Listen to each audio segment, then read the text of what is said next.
Assalamualaikum warahmatullahi wabarakatuh. Saya Apoteker Herni Setiawati, SSI M.Pharm.Clean, adalah salah satu dosen di Perguruan Tinggi Universitas Anwar Medika pada program studi D3 Farmasi. Sebagai dosen, saya melakukan tridharma perguruan tinggi, salah satunya di bidang pendidikan. Saya berada di bawah naungan Departemen Kimia Farmasi. Beberapa mata kuliah yang saya ampu diantaranya adalah Kimia Organik, Kimia Farmasi, Ilmu Perilaku dan Etika Profesi, dan Obat Tradisional. Rencana pembelajaran semester untuk mata kuliah Kimia Farmasi 1 terdiri dari 1 SKS dengan lama pembelajaran 50 menit, berada pada semester 3 dan merupakan mata kuliah wajib. Sebagai dosen pengampu, di sini adalah saya sendiri, Apoteker Herni Setiawati, SSI M.Pharm.Clean sebagai PJMK, kemudian tim kami adalah Apoteker Agustinus Alfajaran S.Pharm M.Pharm. Deskripsi mata kuliah, mahasiswa mampu menguasai konsep teori kimia farmasi, khususnya analisis kualitatif yang terkait pada aspek farmasi klinis dan aspek farmasi industri. Sebagai capaian pembelajaran, mahasiswa mampu menguasai konsep teoritis kimia farmasi, khususnya analisis kualitatif yang terkait pada aspek farmasi klinis dan aspek farmasi industri. Aspek farmasi klinis meliputi hubungan HKSA, obat golongan antibiotik, antihistamin, kolinergik, adrenergik, CNS stimulan, dan CNS depresan dan analgesik. Sedangkan aspek farmasi industri meliputi analisis kualitatif senyawa bahan baku obat secara konvensional maupun instrumental. Capaian pembelajaran mahasiswa diharapkan mampu menguasai konsep analisis kualitatif golongan senyawa organik, anorganik, kation, dan anion menggunakan metode yang sesuai baik secara konvensional ataupun menggunakan instrumen. Kemudian menguasai terkait hubungan kualitatif struktur dengan aktivitas obat secara kualitatif pada obat-obat golongan antibiotik, antihistamin, kolinergik, adrenergik, CNS stimulan, dan CNS depresan, dan obat analgesik.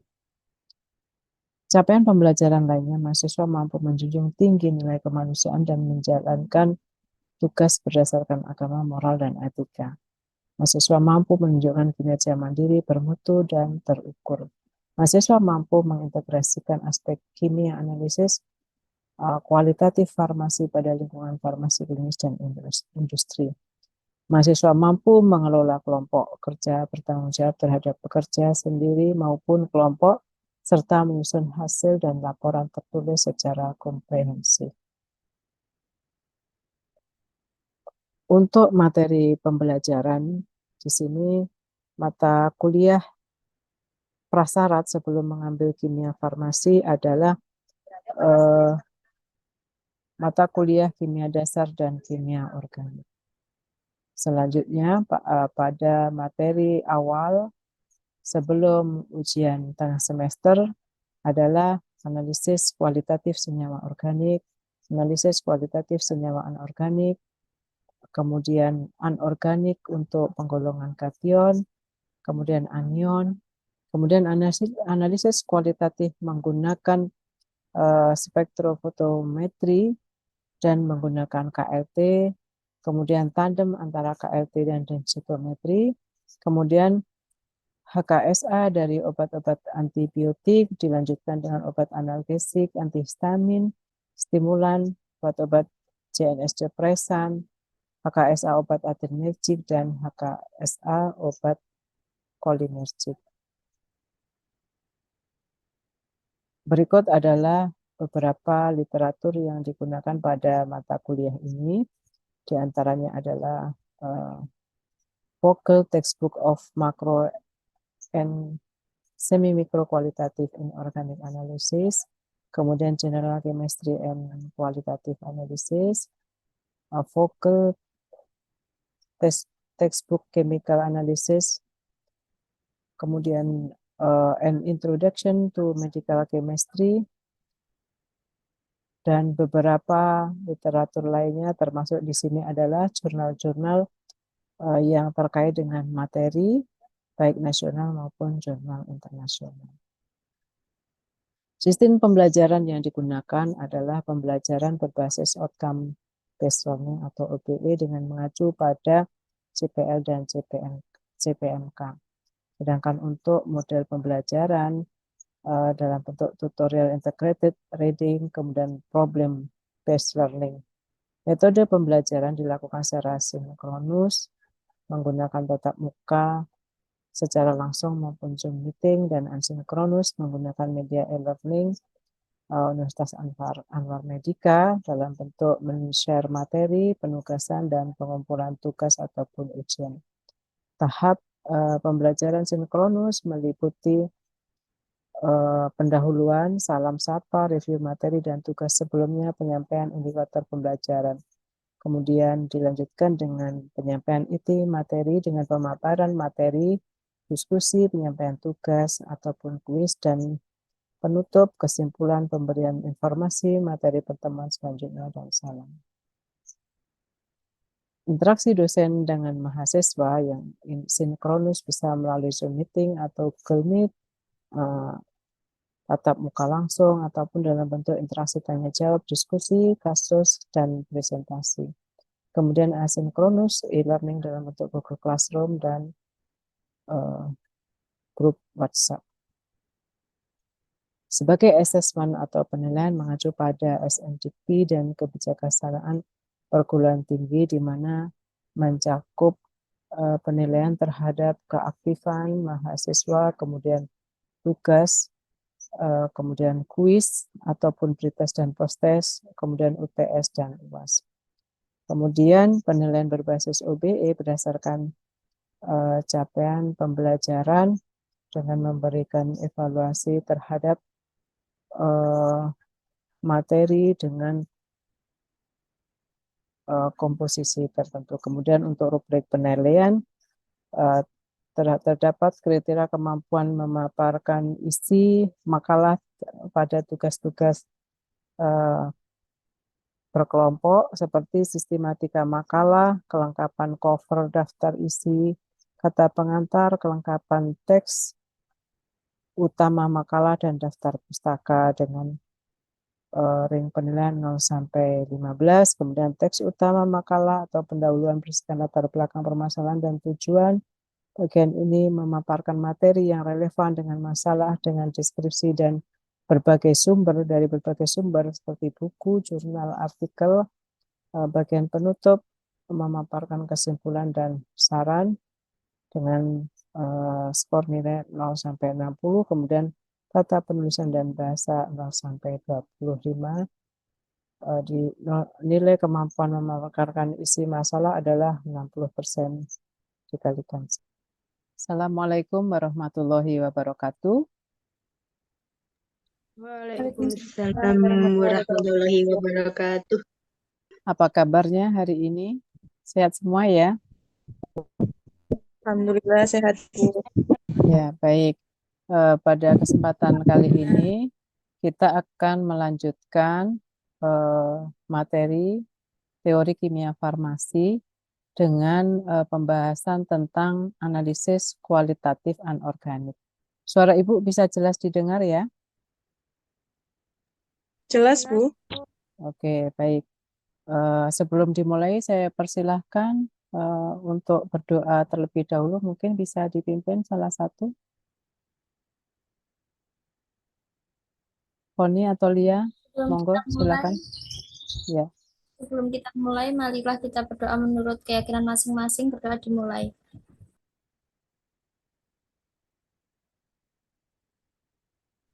Berdoa selesai. Baik, Ibu akan share screen ya untuk materinya.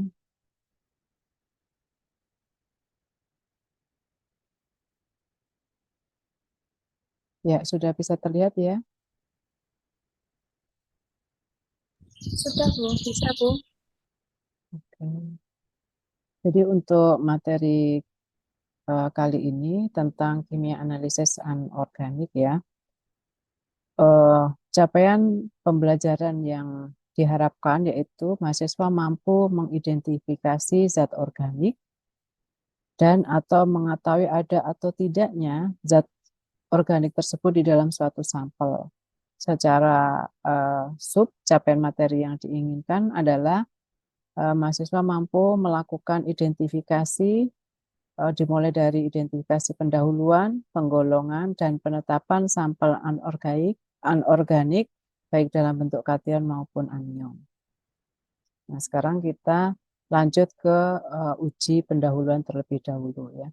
Secara konvensional di dalam uji pendahuluan itu bisa dilakukan secara visual ya. Visual itu bisa diindra dengan mata kita dengan melalui dua uji ya.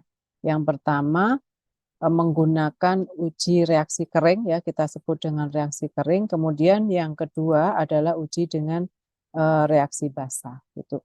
Nah, untuk uji yang dilakukan dalam uji reaksi kering itu dilakukan dalam keadaan kering tanpa proses melarutkan sampel ya. Dari istilah namanya di sini tanpa melibatkan cairan ya. Sebaliknya kalau yang untuk uji reaksi basah itu dengan melibatkan proses kelarutan dengan menggunakan larutan gitu. Kemudian untuk sampel itu sendiri yang perlu diperhatikan, kadang kita memperoleh sampel itu bisa dalam jumlah makro, semi mikro ataupun mikro gitu. Jadi kalau makro ini kalau sampelnya lumayan banyak, itu kita bisa dengan leluasa melakukan identifikasi ya. Tetapi kalau untuk sampel-sampel yang mikro atau dalam jumlah kecil, kita harus memperhatikan pengambilan jumlah sampel yang akan kita lakukan uji sehingga nanti kita tidak akan kehabisan sampel gitu. Jangan sampai uji itu belum selesai kita lakukan karena ada beberapa tahapan sampelnya keburu habis gitu. Jadi ketika kita mendapatkan sampel, kita harus perhatikan terlebih dahulu jumlah sampel yang kita peroleh gitu. Nah, untuk pengamatan itu sendiri, itu bisa diamati zat tersebut dari bentuknya, kemudian warnanya, kemudian baunya, dan hasil nyala api yang didapatkan. Gitu. Ya, kalau ini kan secara organoleptis ya, bentuk, warna, dan bau. Kemudian untuk teknik uji di dalam reaksi kering itu sendiri, ada uji sifat fisik secara langsung, kemudian pemanasan kering, dan uji warna nyala. Nah, untuk uji sifat fisik secara langsung itu bisa dilakukan pengamatan dalam bentuk, misalnya bentuk kristalnya itu apa, atau bentuk zatnya itu apa, apakah dia dalam bentuk padat, cair atau gas. Nanti kalau misalkan padat itu bentuk kristalnya apa gitu. Ini merupakan karakteristik ya masing-masing zat. Kemudian untuk pengamatan warna.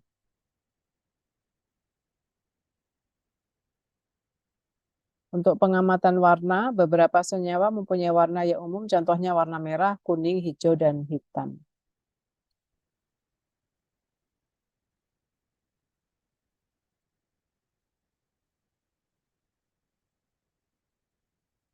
Bentar ya, saya stop dulu. Berarti tadi. Oke, kita lanjutkan ya. Jadi untuk teknik uji dalam reaksi kering tadi ada pengamatan bentuk dan pengamatan warna. Beberapa senyawa yang mempunyai warna yang umum contohnya adalah warna merah, kuning, hijau, dan hitam. Jadi senyawa-senyawa yang sudah mempunyai warna spesifik ini nanti akan lebih mudah kita melakukan identifikasi.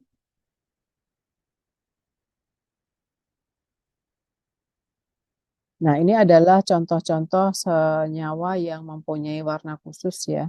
Contohnya ada warna merah ya, ada Pb3O4 AS2S 2, kemudian HGO, HGI, Sb2, S3, CrO3, dan CuO. Kemudian ada juga yang warna kuning, ini bisa dilihat di sini ya, senyawa apa saja yang dia memberikan warna kuning. Kemudian ada hijau, hitam, dan lain sebagainya. Nah, untuk sampel yang dalam bentuk larutan, ya, untuk senyawa yang merupakan ion fero, dia akan berwarna hijau muda. Kemudian kalau feri coklat, ion tembaga biru, dan ion magnesium hijau tua, ion nikel merah muda.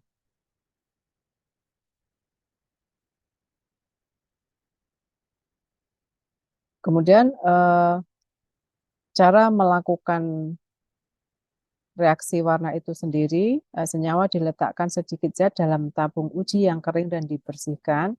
Nah, kemudian untuk contoh zat yang mengalami perubahan warna tanpa mengalami penguraian, contohnya zinc oksid. Nah, itu jika dilakukan pemanasan, maka akan terjadi perubahan dari warna putih menjadi kuning. PbO dari warna kuning menjadi merah kecoklatan, HGS dari warna hitam menjadi merah, dan Cr2O3 dari hijau menjadi hijau kehitaman.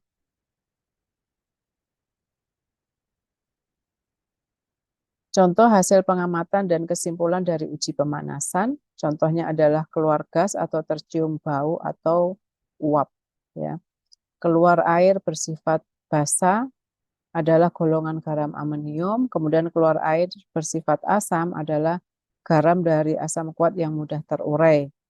Kemudian tercium bau amonia, garam-garam amonium yang kompleks dan amina tertentu, kemudian tercium hidrogen sulfida, yaitu sulfida asam.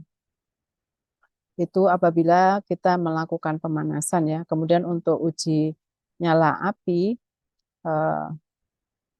itu biasanya dilakukan dengan Bunsen ya.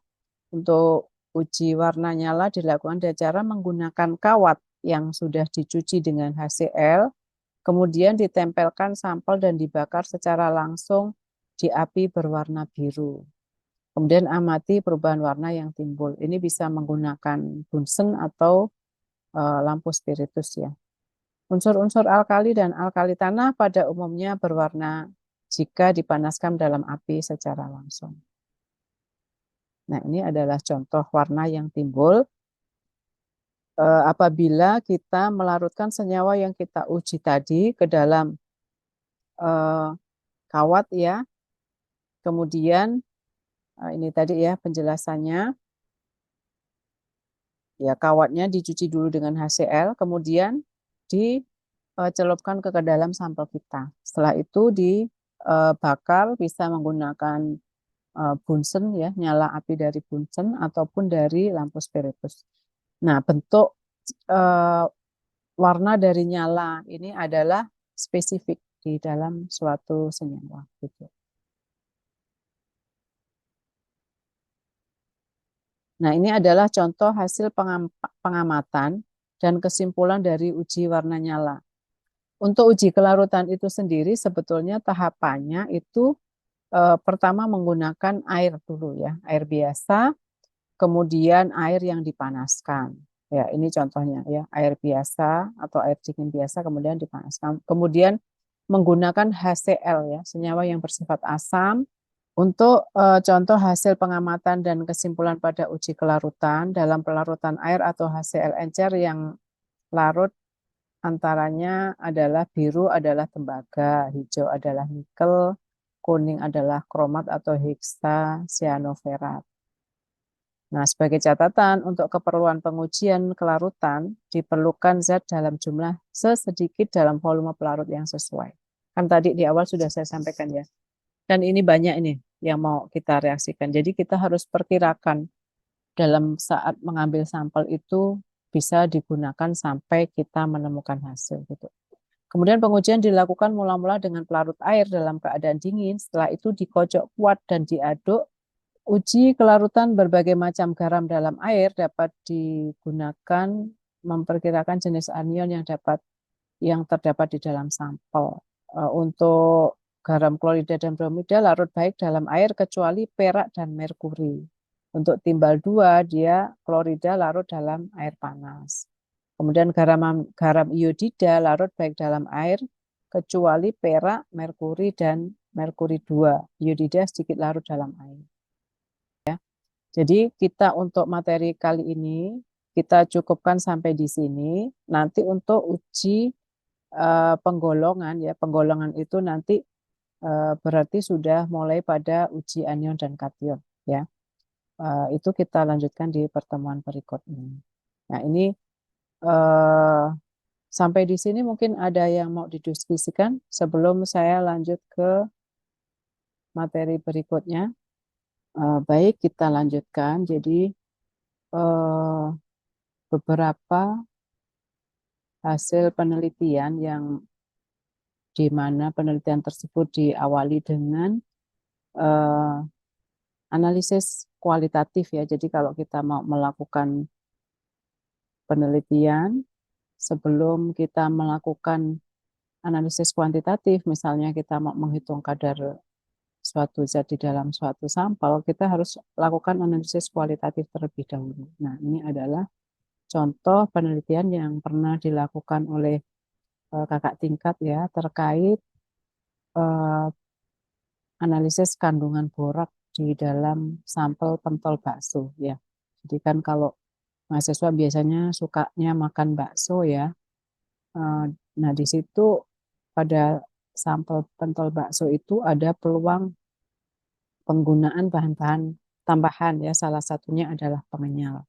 Nah pengenyal yang digunakan di dalam masyarakat itu terkadang ada yang menggunakan bahan yang sebetulnya tidak boleh dikonsumsi oleh manusia. Contohnya adalah boraks itu sendiri. Nah, ya kalau kita pelajari tadi di depan ya di awal bahwa boraks itu bisa memberikan warna hijau gitu. Kalau dilakukan uji pijar menggunakan lampu Bunsen atau spiritus gitu. Nah, di sini dilakukan uji kualitatif terlebih dahulu ya. Jadi sampelnya yang diambil itu dari 60 penjual.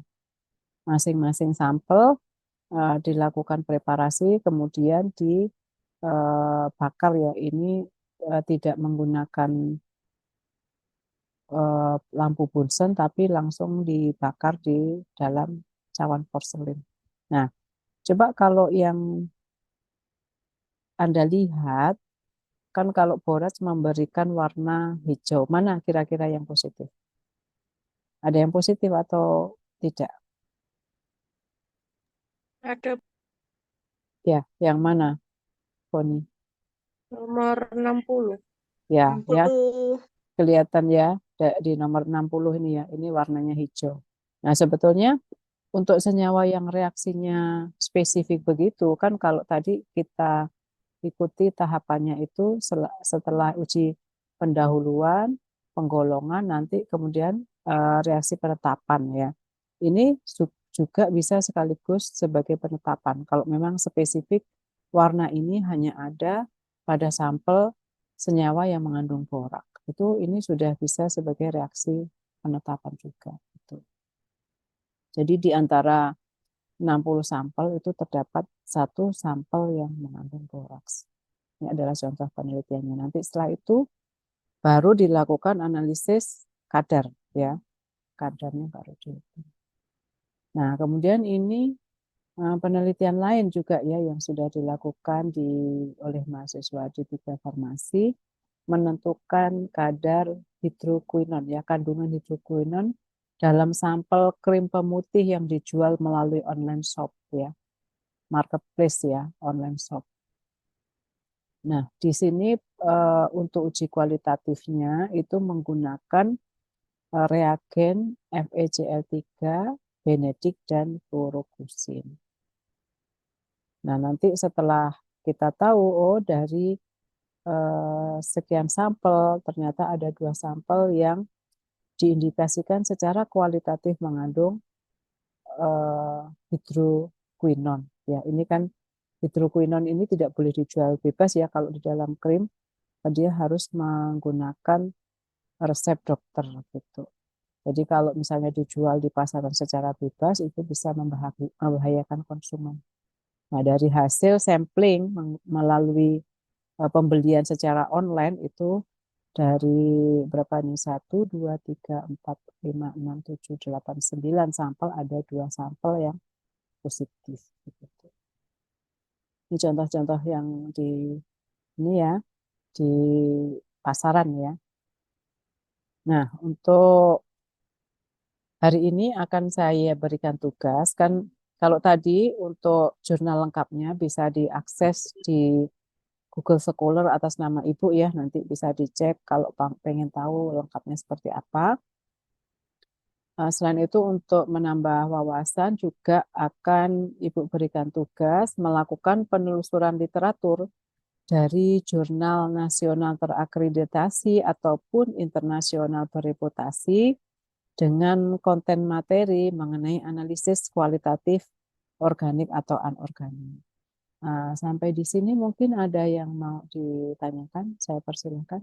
Boleh tanya terkait dengan materi ataupun tugas ataupun yang lain. Silakan. Ada yang bingung? Izin bertanya, Bu. Ya, silakan dia. Di dalam kandungan air minum itu apa bisa terdapat cemaran gitu? Kalau untuk terkait dengan air minum yang kita konsumsi ya, itu bisa dalam bentuk air isi ulang ataupun air bermerek ya, air galon yang bermerek itu. Nah, biasanya yang kalau yang air isi ulang itu sendiri ada peluang ya, selain dari kalau dari air itu asal airnya itu sendiri nanti berpengaruh ya.